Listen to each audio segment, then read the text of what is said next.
You're listening to the Corbett Report. CorbettReport.com. Welcome to episode 224 of the Corbett Report podcast, R2P, or How the Loving Liberals of the Left Learned to Stop Worrying and Embrace the Legal Wars of Imperial Aggression. In fact, it was not too long ago, one presidential term ago to be exact, that the idea of war was universally denounced by the left, and it carried with it all of the associations of death, bloodshed, and destruction that make it a universally despisable action. And yet, somehow, over the course of an Obama presidency, the social engineers have found a way to change that perception. I'm Amy Goodman. To discuss Libya and the latest developments across the Middle East and North Africa, we're joined by two guests. Vijay Prashad is Chair in South Asian History and Professor of International Studies at Trinity College in Hartford, Connecticut, author of 11 books, most recently The Darker Nations, A People's History of the Third World. He opposes the U.S.-led intervention in Libya. And we're joined by Juan Cole, Professor of History at the University of Michigan. His blog, Informed Comment, is online at juancole.com.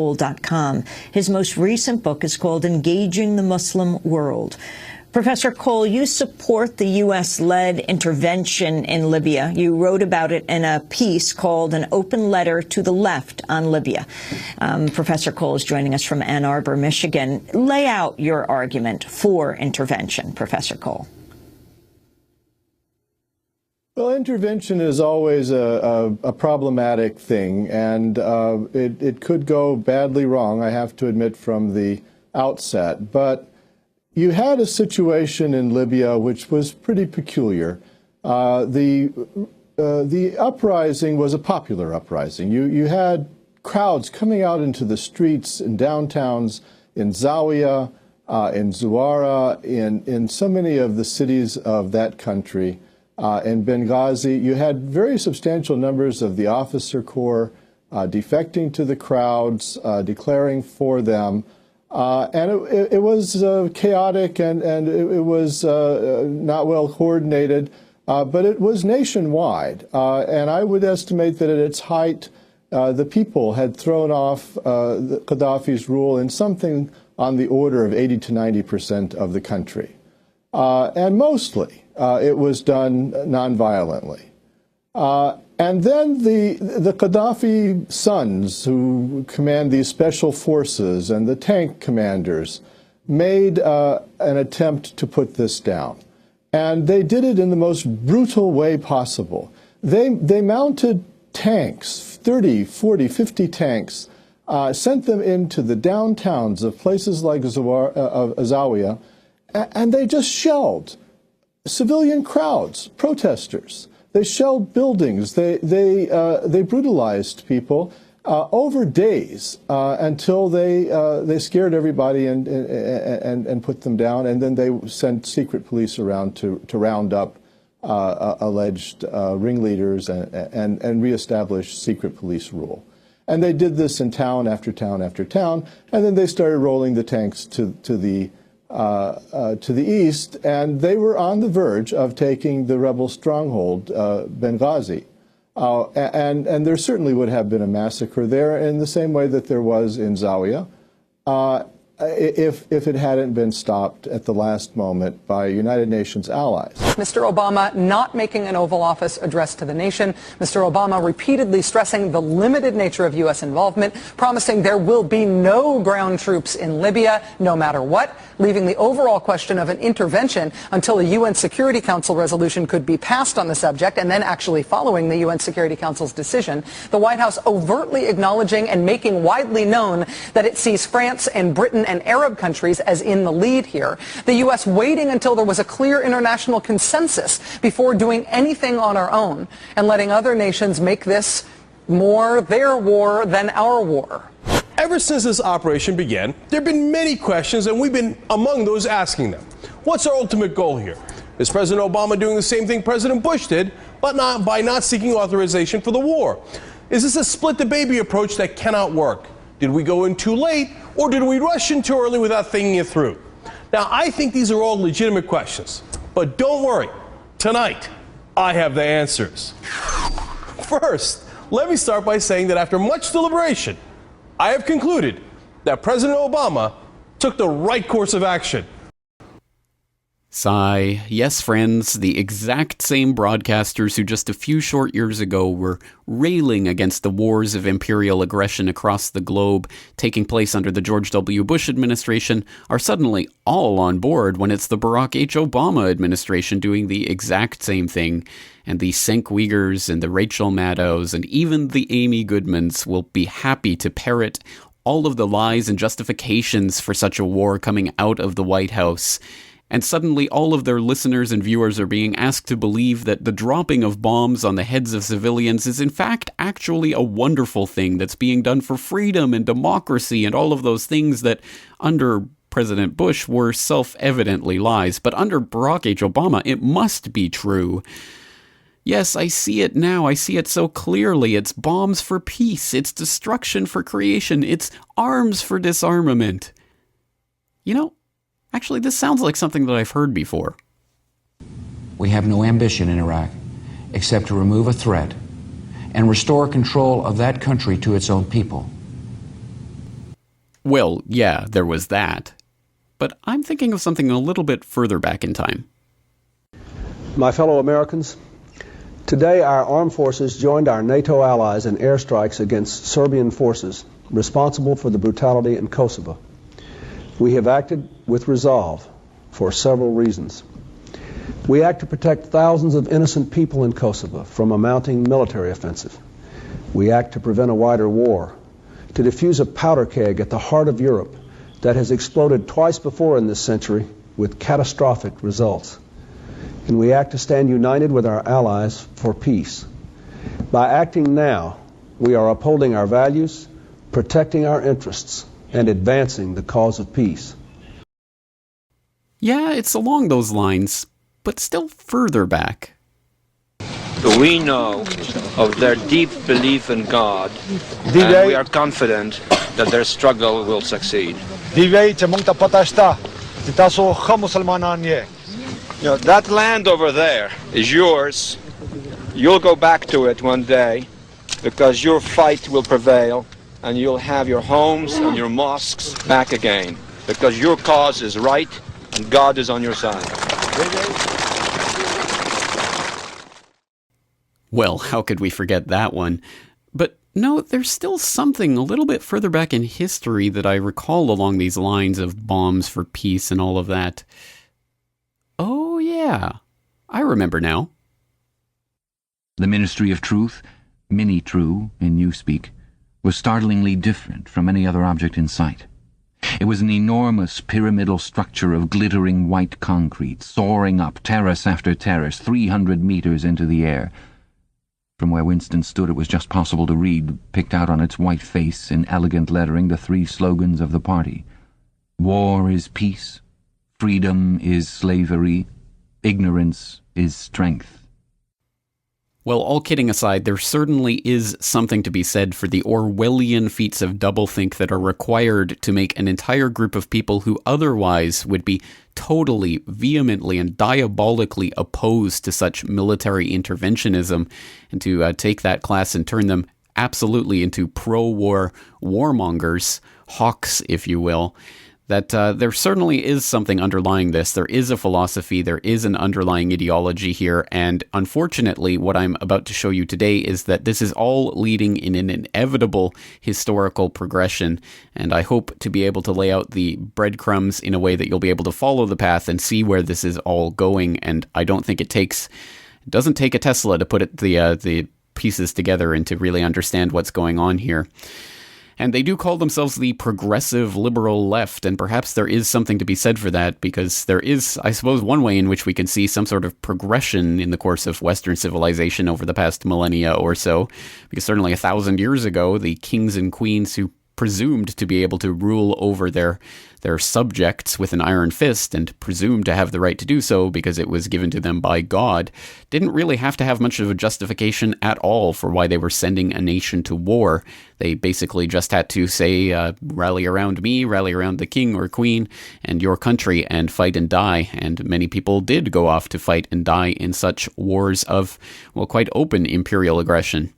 But in our day and age, in our enlightened era of the progressive Western liberal democracies, we need more of a justification, so now they have to, play a little mind games and little rhetorical tricks, and one really wonders if it's really all that much more sophisticated than just asking people to die for king and country. But at any rate, there is certainly an underlying philosophy here, so let's start prying that apart and taking a look at the history of how this idea came to be perpetuated through the liberal left mouthpieces in the phony left-right paradigm that only serves to perpetuate the eternal wars of conquest around the globe for the NATO imperial forces and those that are puppeteering them.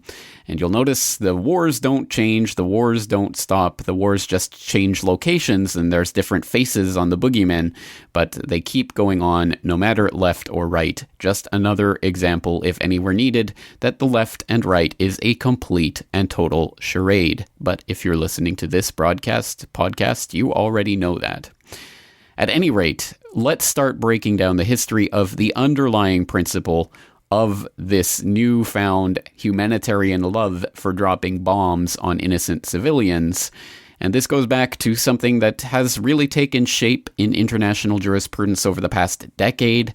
It is called responsibility to protect, and it has been given the cute little moniker R2P. Oh, what could possibly be bad that sounds like a droid from a Star Wars film? It's just such a loving liberal philosophy. Well, as many of you might already know, I did have Pepe Escobar on the program last week to start talking about this. So let's just take a short excerpt from that interview where Pepe breaks down the pedigree of this idea, how it came about, and who is behind it. Yes, look, R2P became famous all over the world, of course, because of Libya last year. But this is a long story. This is a 10-year-long story. Probably many people don't remember that. So I think it's important to come back to 2001, when the original concept was actually masterminded by this fabulously named International Commission on Intervention and State Sovereignty. This was actually a panel. Was sponsored by the Canadian government, by the way, with some foundations backing it. And the leader was definitely not a warmonger, was a very good guy, to put it this simply. The former Australian Prime Minister, Gareth Evans. So the idea, the original idea was, I quote them, international community had a moral duty in terms of humanitarian intervention. So the original idea, of course, was altruistic. They were probably thinking about Rwanda. They were probably thinking about the Congo. They were probably even thinking about the Khmer Rouge in the 70s, right? So, but let's see how this evolved in the long run. In 2004, this original idea was already being debated at the UN. And Kofi Annan established a panel to debate it. And the Security Council was very interested in authorizing, I quote them, the Security Council, military intervention only as a last resort. So they kept the original idea of that international commission that we mentioned a while ago. And very, very important, military intervention, like we saw in Libya last year, only as a last resort. Then we get to 2005, very important, when the UN General Assembly, at the time 191 countries, they endorsed a resolution that would support R2P, but there was no vote about it, okay?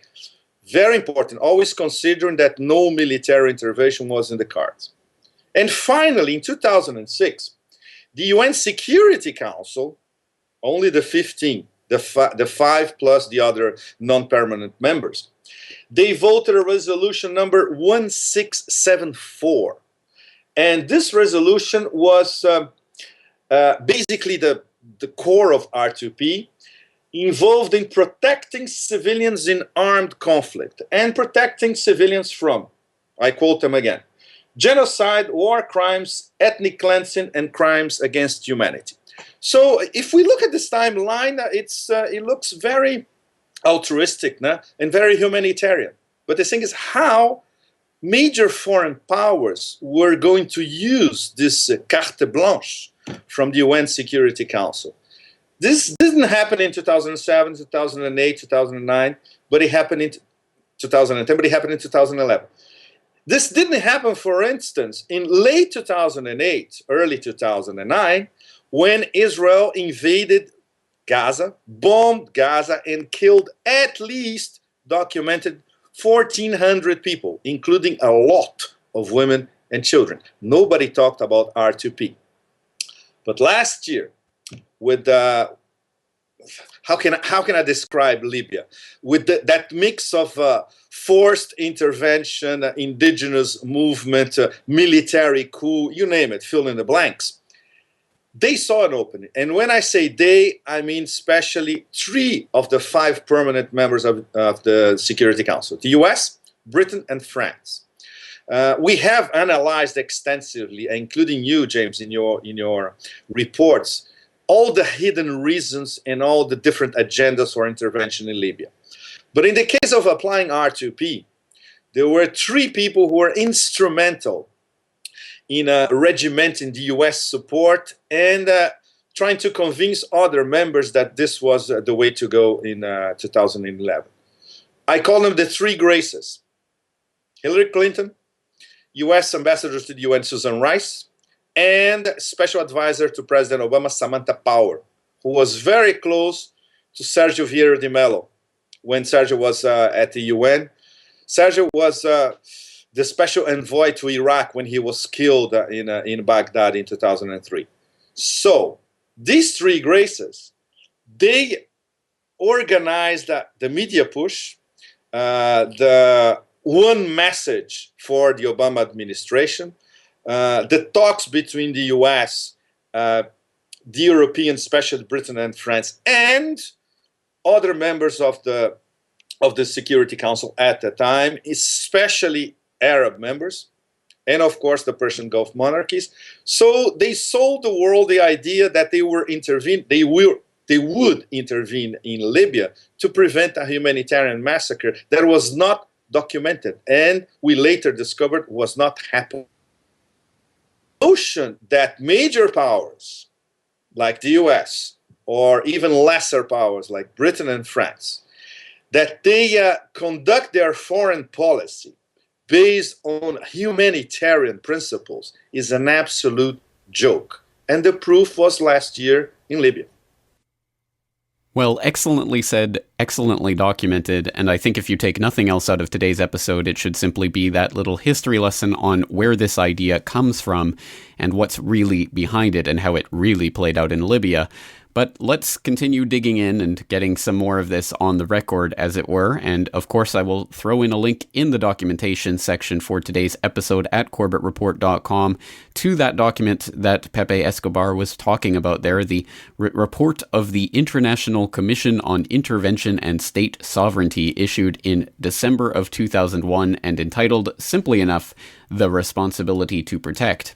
And there you'll be able to read the entire document for yourself, including the synopsis, which basically lays out the justification, so-called, quote-unquote, for what is actually being played out in places like Libya now, and is threatened to be taking place in places like Syria very soon. So reading from that synopsis, we find out that the responsibility to protect consists of core principles, and under the section entitled Basic Principles, we read that state sovereignty implies responsibility, and the primary responsibility for the protection of its peoples lies with the state itself. Well, that seems fairly reasonable. And from there, we find out that another basic principle is that where a population is suffering serious harm as a result of internal war, insurgency, repression, or state failure, and the state in question is unwilling or unable to halt or avert it, the principle of non-intervention yields to the international responsibility to protect, which seems to beg the question of where this international responsibility to protect really gains its authority from. But don't worry, that's answered in the next section of this synopsis, entitled Foundations, where it goes through the foundations of where this international responsibility to protect is derived. And it reads, "The foundations of the responsibility to protect as a guiding principle for the international community of states lie in A. Obligations inherent in the concept of sovereignty, B. The responsibility of the Security Council under Article 24 of the UN Charter for the maintenance of international peace and security, C. Specific legal obligations under human rights and human protection declarations, covenants and treaties, international humanitarian law, and national law, and D.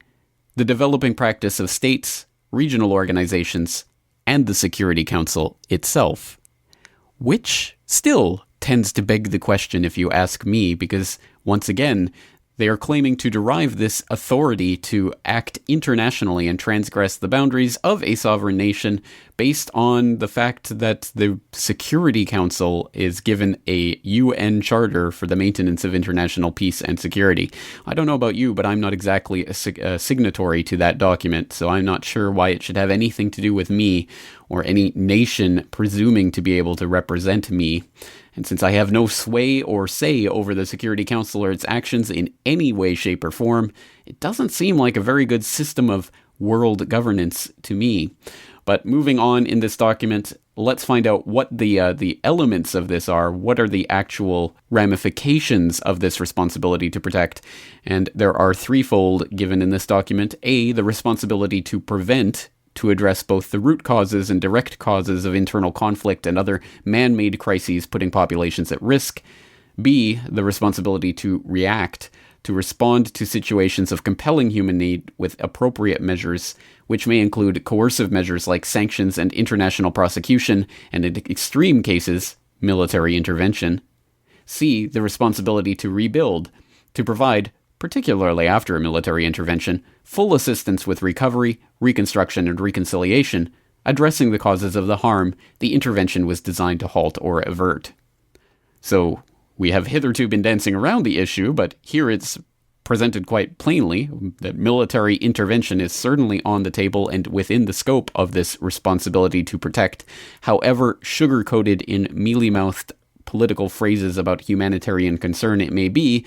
Ultimately, what this is attempting to do is to derive authority for the UN Security Council to authorize the attack and the destruction of any government that the UN Security Council deems to be incapable or unwilling of protecting its citizens. And of course, that raises the question of, well, who gets to decide and how do they get to decide? Well, don't worry, this document also sets out the just cause threshold to set the bar for military intervention. And it reads, military intervention for human protection purposes is an exceptional and extraordinary measure. To be warranted, there must be serious and irreparable harm occurring to human beings, or imminently likely to occur, of the following kind. A. Large-scale loss of life, actual or apprehended, with genocidal intent or not, which is the product either of deliberate state action, or state neglect or inability to act, or a failed state situation, or B. Large-scale ethnic cleansing, actual or apprehended, whether carried out by killing, forced expulsion, acts of terror, or rape. And so it was last year when we saw UN Security Council Resolution 1973 immediately transformed from the authorization to create a no-fly zone into a full-scale bombardment in the name of regime change, that the architects of that decided to cover their assets, as it were, by also throwing in those ridiculous Viagra-fueled rape charges against Gaddafi, but more on the specific Libya situation and how this all played out 10 years later like a nightmare for the people of Libya, a nightmare that we should note, and we have to note at every possible opportunity, is still ongoing. Not that you would know it by listening to the same progressive left political voices who were all gung-ho and on board with the bombardment of Libya. No, now things in Libya are descending into even further pits of hell, and it is still a very volatile situation, and much, much worse, demonstrably worse, for many of the civilians there. But let's not actually concentrate on that. The actual mission has been accomplished, so to speak, and the cronies have been put into power over the Libyan puppet state that presumes to rule over the very fractious tribal states that really are. really independent nations within Libya. But again, perhaps that's complicating things too much, and it's absolutely impossible for me to remain impartial while commenting on this document, this ICISS report from December 2001, which again laid out in the most beautiful language about protecting civilians and humanitarian intervention, the ways in which, unfortunately, 10 years later, it would be applied to the wholesale destruction of a country and the overturning of a leader. And again, it doesn't mean that I have to be on board and supportive of Gaddafi or what he was doing or Assad or anything else like that. Just because you are opposed to the idea that states can come in and bomb to smithereens an independent state, it does not mean that you are in favor of that state's government. Obviously, as someone who has strong leanings towards voluntarism, I am against every government. So certainly I'm not supporting people like Gaddafi or Assad. But again, that's the false dialectic by which this works. If you're not for dropping bombs on Libya, then you must be for Gaddafi, as if there is no other possible alternative. But again, as I say, it's impossible for me to refrain from editorial interjection when trying to lay out this responsibility to protect thesis as it's been developed. So let's turn to a commentator on this issue, and one who I suppose should know what he's talking about, because unfortunately, as Pepe Escobar indicates in that recent interview, this is an idea with a significant Canadian pedigree behind it. And unfortunately, it's very much like the Canadian involvement in the UN peacekeeping idea.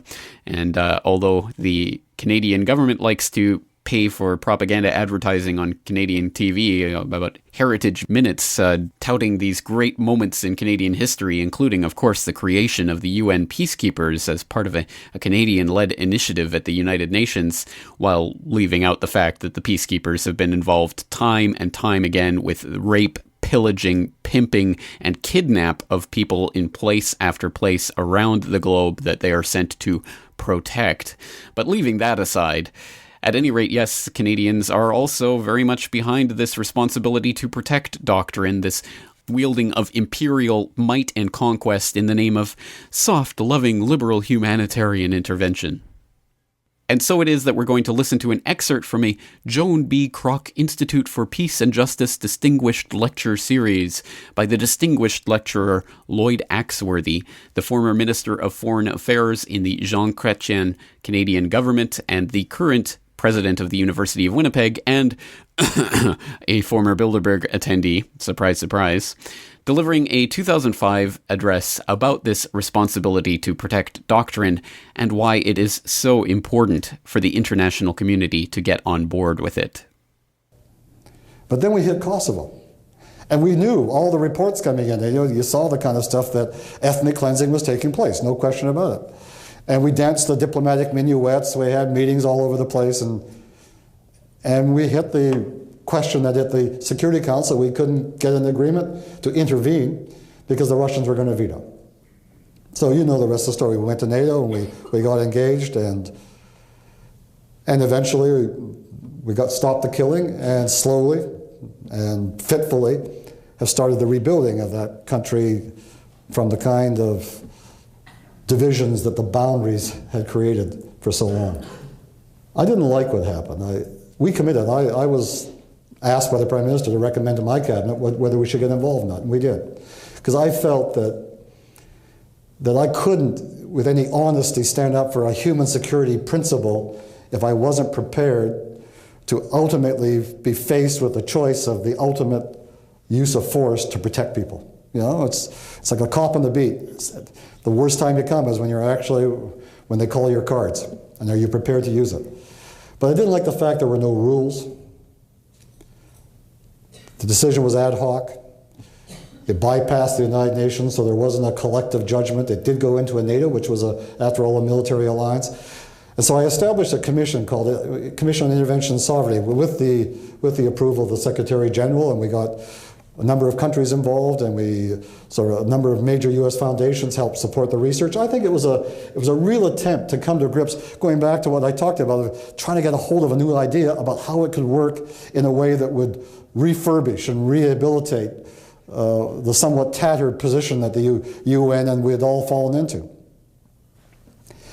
And I'd say to you now that to me was perhaps, if I look back, one of the things that I was able to do that I think still carries some significance, because what happened is that the notion of human security has morphed into a new concept called the responsibility to protect. Now, what do we mean by that? Well, the Commission looked at this and said, you know, if you go back into the roots of government, go back into 18th century sort of philosophes in France or Great Britain, in this country, who were looking at the role of the state and the relation of the individual to it, one primary purpose, and that's the protection of its citizens. Just have to recognize that my son Stephen showed up just in time to get the finale. I see.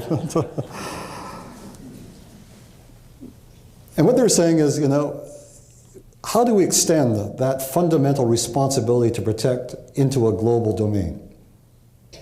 How do you do it?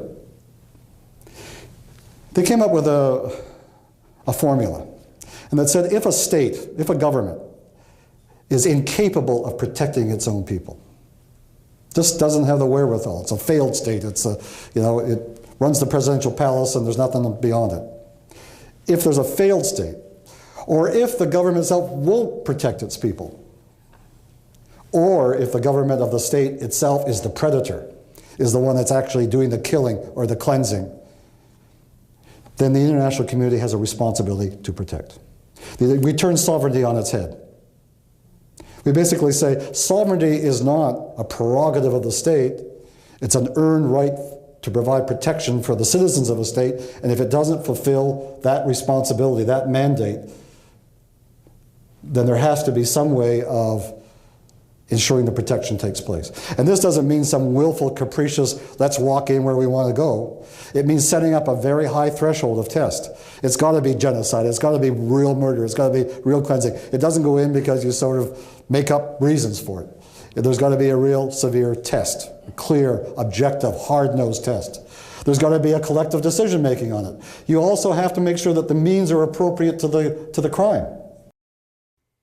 Well, if you have the stomach for it, of course, there will be a link in the show notes so you can go and watch that full lecture for yourself on YouTube, or just listen to it if you can't stomach actually watching it. But at any rate, we have heard the case from that side, as it were, the case to be made for this humanitarian intervention, which again sounds so wonderful. But again, we have to question whether this actually squares with the version of reality that we have seen play out in the previous year. So we heard Mr. Axworthy talking about the high threshold for military intervention, that it has to be genocide, there has to be something happening on the ground, that we can demonstrate and show that there is this urgent, pressing need for military intervention before it will ever take place. Well, does that square with what really happened in Libya last year? The process that launched the intervention was begun by a coalition of 70 non-governmental organizations, which issued a joint letter urging the UN to suspend Libya from the Human Rights Council and for the Security Council to invoke the so-called responsibility to protect principle in protecting the Libyan people from alleged atrocities being committed by the Libyan government. In a special session on the issue on February 25th, the UN Human Rights Council adopted a resolution affirming the NGO's recommendations. The resolution was adopted without a vote. The Security Council immediately passed resolutions 1970 and 1973, authorizing the establishment of a no-fly zone on Libyan military aviation for the protection of civilians and the delivery of humanitarian assistance in Libya. 3 days later, using the resolution as its justification, the US, UK, and France began bombing the population of Libya. Meanwhile, the International Criminal Court's chief prosecutor, Luis Moreno Ocampo, began working on the legal basis for the invasion. He drafted the request for the court's judges to issue an arrest warrant for Gaddafi for crimes against humanity. Although NATO forces were already engaged in an invasion of the country on the basis of undocumented allegations by a group of NGOs, Moreno Ocampo's request was not issued until May 16th. On June 28th, the day after the judges agreed to issue the warrant, Moreno Ocampo participated in a press conference in which one reporter asked about the evidence that Gaddafi had ever engaged in the atrocities he was accused of. My question is, could you give me some example of your you offered to the International Crime Courts? How many people have been killed, and in which town, in which site, and what kind of the crimes he has ever done in your investigation. So we always know the facts always can make the people convinced. So thank you so much.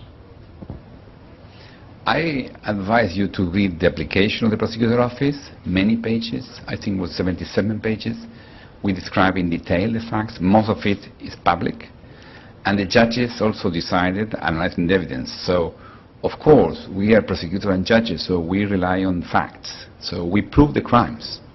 That's what we did. Although the document that Moreno Ocampo urges the public to read to understand the evidence of Gaddafi's crimes is indeed public and is 77 pages long, the version available to the public has been heavily redacted. In fact, of the 77 pages, 53 of them have been redacted, comprising the entire section of the document dealing with the evidence for the charges themselves. As French analyst Thierry Masson points out in a recent article for the Voltaire Network republished on Global Research, this is not the first time Gaddafi has been vilified on the international stage, only to be exonerated later. As Masson notes, a German trial which pinned the 1986 bombing of a discotheque in Berlin on Gaddafi and led to a US strike on his palace that resulted in the death of his daughter and 49 other civilians, later turned out to have been a false conviction set up by a CIA agent, and the bomber himself turned out to be a Mossad agent. In the case of the 1988 Lockerbie bombing, the chief Scottish investigator later admitted that the main piece of evidence in the case, the bomb timer, had actually been planted at the scene by a CIA agent. The expert who examined the timer admitted to manufacturing it himself, and the star witness who connected the bomb to the suitcase later admitted having received $2 million to lie on the stand. Now, as Michel Chossudovsky of the Center for Research on Globalization has pointed out, the NATO forces that have been bombing Libya relentlessly for the last 7 months in the name of protecting the civilian population there are going to extract Libya's wealth as the spoils of war by urging the new Libyan government to pay for the reconstruction of the country's shattered infrastructure through debt issued at the Libyan people's expense, owed to the very NATO powers who destroyed that infrastructure in the first place. And Mr. Chossudovsky, do you believe that NATO and the U.S. will now bring in their engineering firms such as Halliburton, Baker Hughes, and security firms such as Dynacorp and Blackwater to rebuild the country as they did with Iraq? Well, I think the scenario is to rebuild this country on borrowed money.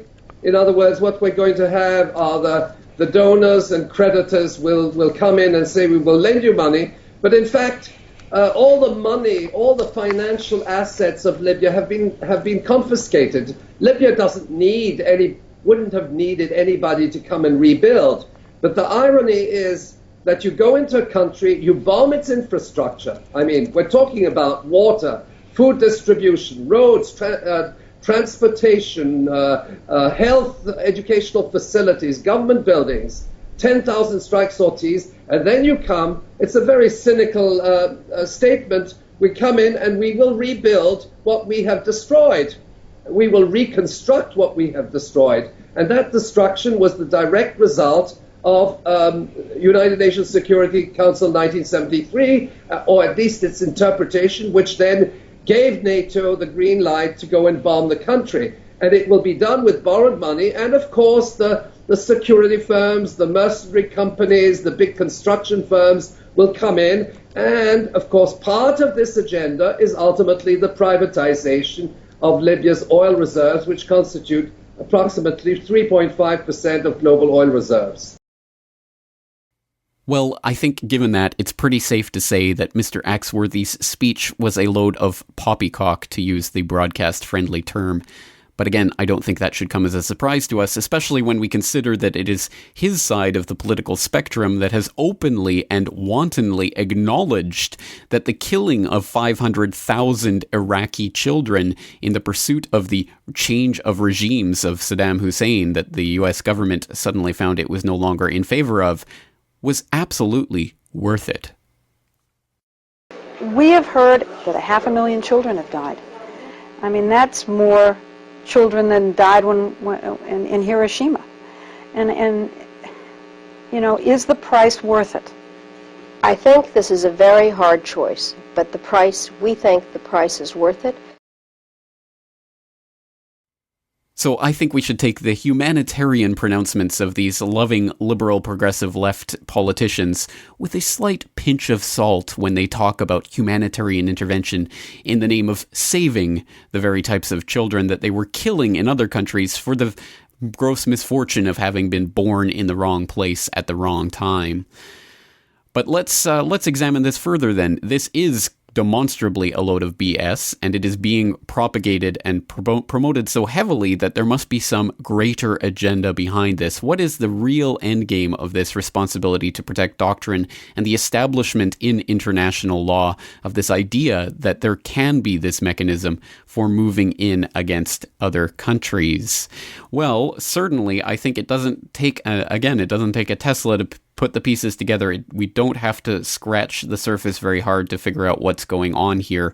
And once again, we can turn back to that ICISS report from December 2001, where it was laid out in black and white, where the authority for all of this is coming from and why and how these types of decisions are going to be made, as they were last year with the Security Council.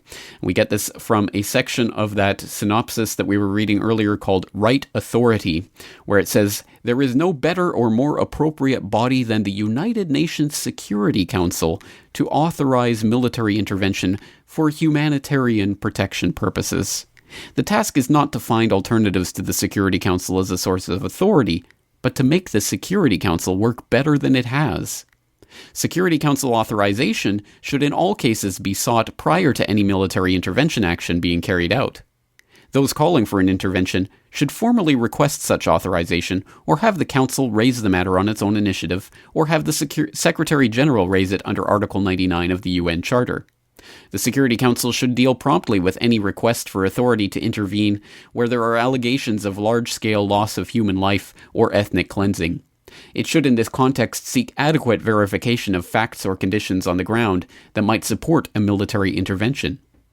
The permanent 5 members of the Security Council should agree not to apply their veto power in matters where their vital state interests are not involved, to obstruct the passage of resolutions authorizing military intervention for human protection purposes, for which there is otherwise majority support."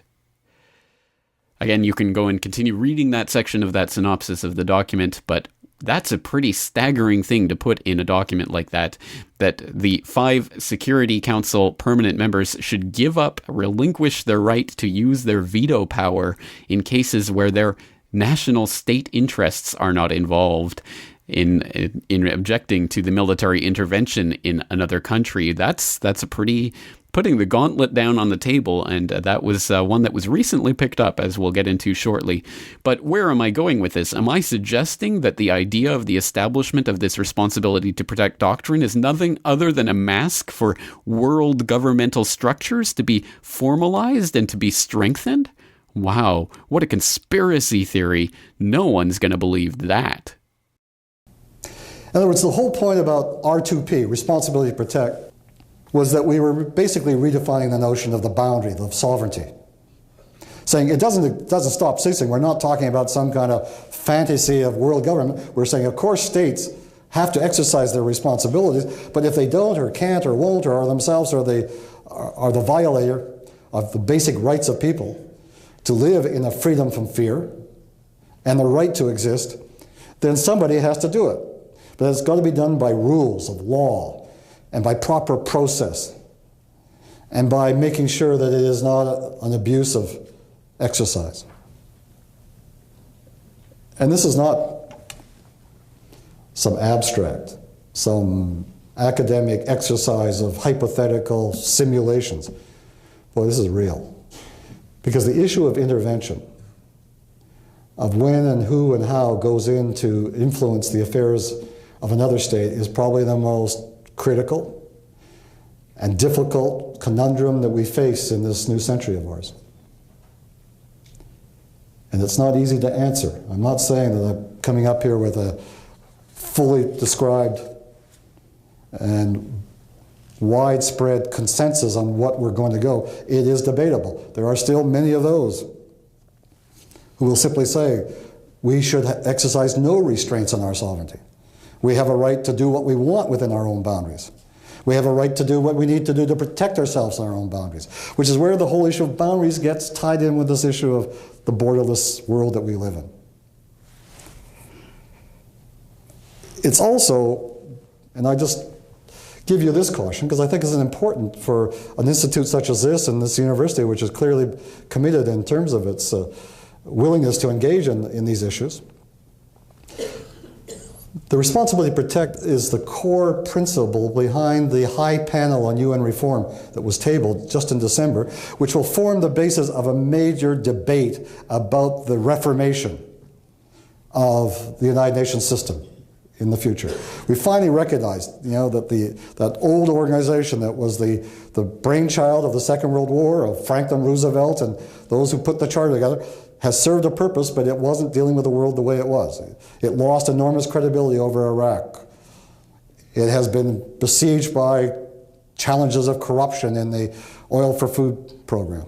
In other words, it's an organization that needs some fresh air. And at the very core of it, at the very center of that discussion that the Secretary General is launching, in which all the world leaders will come to New York in 5 months, in September of this year, the responsibility to protect is a principle that will be debated deeply. And the question is, are we ready to do something about it? What does it mean, for example? Well, let me give you some examples of very specific consequences. If you even begin to take it as at least being partly credible, then it does lead to some very significant reforms. It means, for example, and I say this to an American audience, it means saying that the big powers of the Security Council, the P5, no longer should be able to use a veto when it comes to humanitarian intervention. Why the hell should China or Russia or the United States be able to do that? No? I'm not trying to be blasphemous, I'm just simply saying, why, in the case of Kosovo, should Russia and China have been in the way of a proper UN organized involvement to stop the killing and cleansing of tens of thousands of people? Well, it doesn't get put much more plainly than that. And you can go continue listening to that lecture where he goes on to talk about the International Criminal Court and how it's the great international body and it's just the perfect choice for trying terrorism cases and the like, because obviously any transnational non-state actors have to be put before an international court. So it all just makes sense and all the pieces fit together so well since we're living in this age of terror anyway. So why is the US opposing all of these world governmental structures? It's just such a wonderful thing that's going to make everyone in the world happy. Let's all hold hands and sing Kumbaya. Yes, R2P as a false front for world governmental structures. I don't think one has to go out on a limb to put those pieces together, since many of the proponents are quite openly calling for those very world governmental structures. So where does that leave us in actually opposing this agenda? Well, to a certain extent, doesn't that leave us waiting on the 5 Security Council permanent members to actually use their might, their veto power, to go against this doctrine and to make sure that this does not get used again? Well, in that regard, that is certainly something that the Council on Foreign Relations is spending a lot of its time and media attention fretting about these days. The double veto by Russia and China of a proposed resolution to end the escalating crisis in Syria has guaranteed that this crisis will not only continue, but it's also given the green light to Syrian leader Bashar al-Assad to continue the crackdown on civilian populations that has already led to the deaths of more than 5,000 people. In the aftermath of this double veto, we've learned 4 things. The first is that the role of the Arab League in the international community is becoming increasingly important. For a long time, the Arab League never took a strong position, particularly against its own member states. But over the last year, we've seen a huge surge in activism within the Arab League that's been quite courageous and is a welcome development. First, we saw the Arab League take on Muammar Gaddafi and call for his elimination from power. That was a huge step to take action against another Arab leader. On the other hand, Gaddafi didn't have many friends. In this case, the Arab League is actually taking action in proposing an orderly transition to a new government in Syria. Syria, a country that is at the heart of the Arab world and is strategically located. This bodes well for the future and for the future of initiatives in terms of peacemaking and political liberalization coming out of the Arab world. And it's no doubt at least partly a function of the Arab Spring and the new currents blowing in that region. The second thing that we realize from this crisis is that the Security Council has some significant structural flaws. And those flaws are actually built into the to the Charter of the United Nations. And in particular, when one, or in this case two, permanent members of the UN Security Council is opposed to firm action or considers that it has a national security interest in a particular issue, it is impossible for the Security Council to act effectively as a concert. And we've certainly seen that in this case. Russia and China are both have a neuralgia against any form of intervention that might strike against the sovereignty of a member state government of the United Nations. And both of those countries are actually in the midst of political transitions, and they don't want to give any license to the international community to have a say in what goes on in the internal affairs of other countries. And that's what's going on in this case. The third thing that we've found from this crisis is that the doctrine of the responsibility to protect is in major crisis. Now, the responsibility to protect says, in effect, that each government has a responsibility to prevent atrocities from taking place on its territory, or indeed from committing those atrocities itself. And when it fails to live up to that responsibility, that obligation devolves to the international community. Now, in the wake of the Libya intervention, many people thought, here it's been validated. From now on, this is going to be a norm that the international community lives up to. But unfortunately, Russia and China got buyer's remorse in the aftermath of the Libya crisis. They saw the West, including the United States, taking a resolution calling for all necessary means to protect civilians and turning that into a license for a regime change. And they're bound and determined that this should not happen in the case of Syria. The final thing that we've learned is that, or the final thing that has emerged from this crisis, is that the Obama administration faces an excruciating dilemma. Because President Obama has made the prevention of atrocities one of the highlights of his foreign policy, and indeed has called it a core national security concern. Last year, he ordered his cabinet agencies to figure out how the United States can get better at anticipating atrocities and preventing them before they occur, or acting in response to them in their aftermath.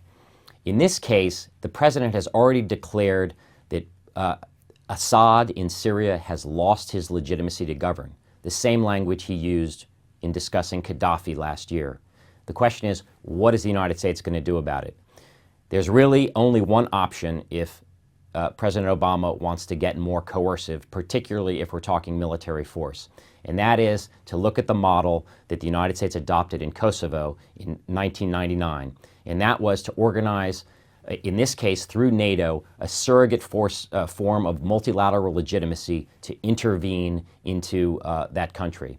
In that case, it was to prevent Slobodan Milosevic from continuing atrocities against Kosovars. The question is he willing to do the same thing in a very dangerous part of the world, Syria, by bringing together either NATO or a coalition of allied countries, including, hopefully, some members of the Arab League? That would be a huge step, and one in an election year that would create major questions about whether the United States and the United States public support such a move. But it's one that the president is facing right now. Yes, Russia and China have used their veto power to stop what looked like the inevitable progression towards military intervention in Syria.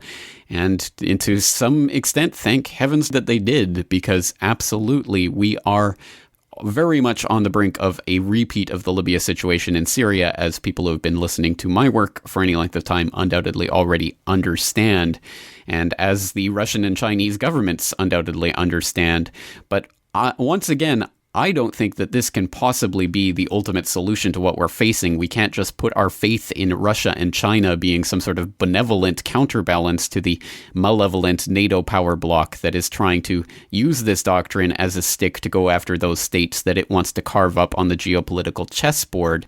There has to be another way out.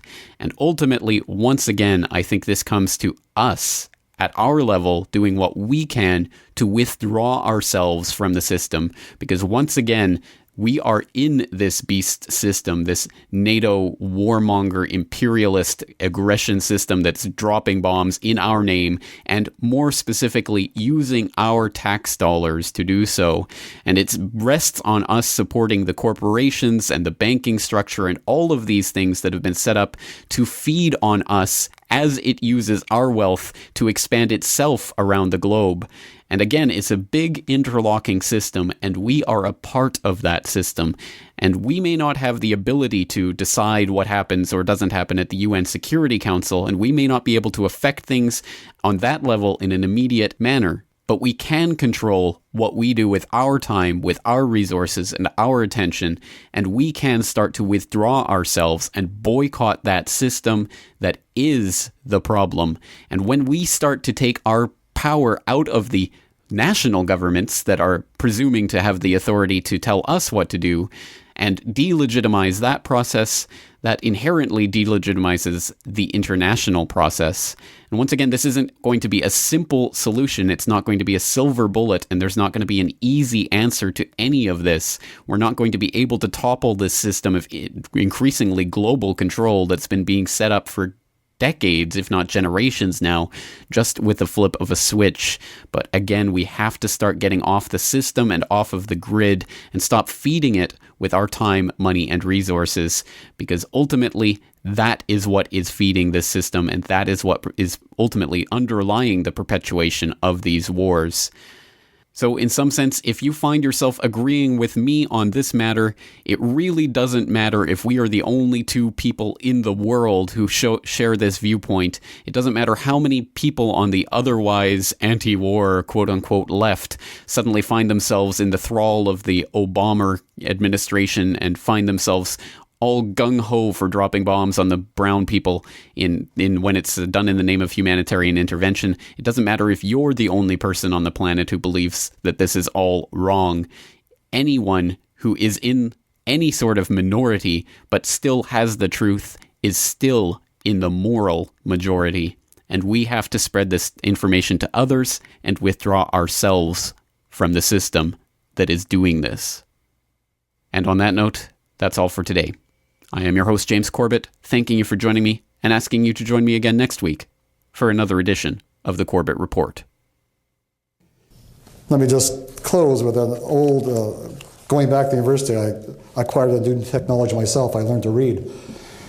And I went back to a 1948 inaugural address by a well-known Canadian economist called Harold Innis. He is the head of the Royal Society, which is a group of scientists and academics. And I was struck by the title. It's called Minerva's Owl. Probably some of the philosophers in the room know what Minerva's Owl is about, but there's an old philosophical saying that Minerva's owl flies at dusk, which means once you see it, it's too late to do anything about it. That you're responding and reacting too late. You're not in the front of the curve, you're behind the curve. And I think we're increasingly guilty of watching Minerva's owl fly at dusk. The real issue, and I think maybe it starts in places like this, is when can we see Minerva's owl fly at dawn? That's the time when we begin to meld and morph from human security to responsibility to protect to a global public domain. Thank you very much.